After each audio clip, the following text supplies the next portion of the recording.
We all love cold brew and iced coffee, but what about something that falls in between? Welcome to Coffee in My Veins, by coffee lovers and for coffee lovers. In this video, we'll talk about something that's been brewing in the coffee industry, hot Bloom Cold Brew Coffee. We all know cold brew, but what about hot Bloom Cold Brew? To find out, I'm going to brew a regular cold brew, a hot Bloom Cold Brew, and brew a pour over on ice to see what the differences are. Let's start with a regular cold brew. I'm going to add 100 grams of coarsely ground coffee into this DIY cotton coffee pouch and tie it up with some twine. The pouch goes into a bottle into which I'll add 800 ml of water. I like using a 1:8 ratio for cold brew, as this results in a brew that you can drink straight without needing to add any extra water or milk and sugar.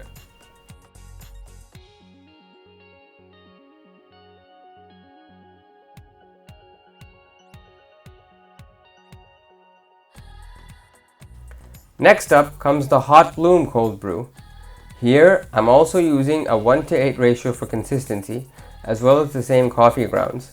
So in this case, I'll use 30 grams of coffee and 240 grams of water. I'll bloom the coffee first with 30 grams of water, so I need to have 210 grams of cold water on hand to add after blooming.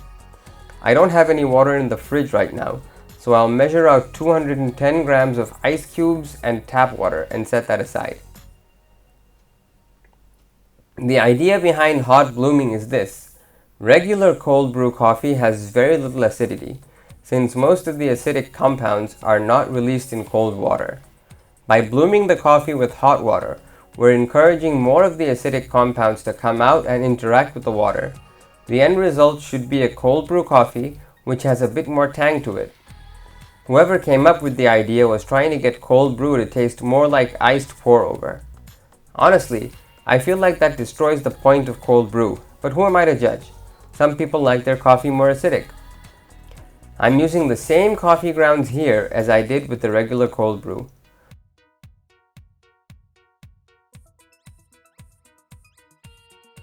I'll add 30 grams of water and try to wet the coffee grounds as evenly as possible.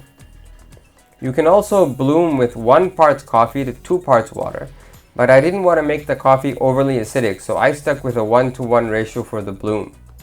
Some may argue that it's not enough water, but you'll be surprised when you see the end result.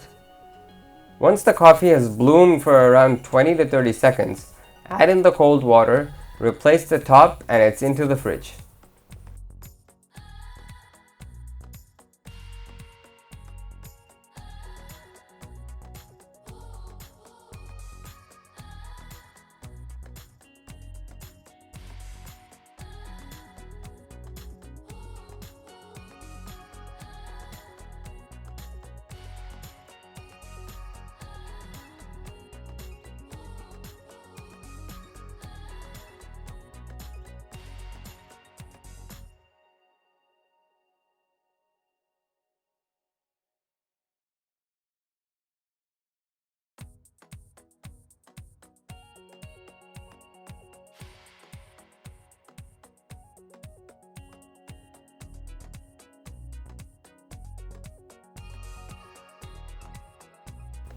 Here we are, about 18 hours later.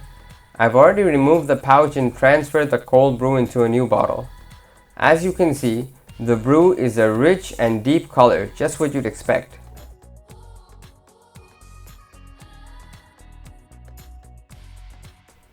Now for the hot bloom. You can see it's much lighter in color. In fact, it pretty much looks exactly like a hot brewed French press coffee, but cold. I found this really strange, considering that I've made regular cold brew in a French press using the same ratio and ended up with the nice deep color that we're so used to.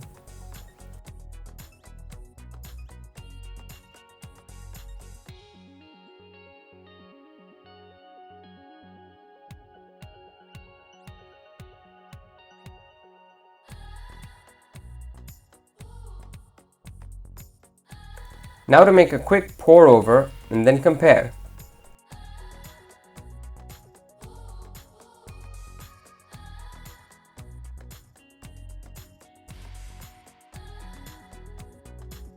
Upon tasting, I felt that the regular cold brew was the best.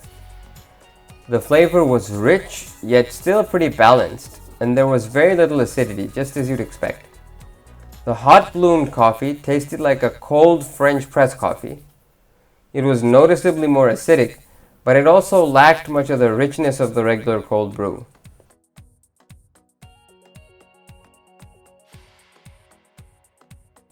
Finally, the iced pour-over tasted as you'd expect, a cold, rich, and acidic drink. I'm not really impressed with the idea of hot bloom. For me, cold brew is best brewed cold, and nothing can really compete with that richness. If you enjoyed this video, please remember to like, subscribe, and leave a comment. And remember to check out the blog at coffeeinmyveins.com.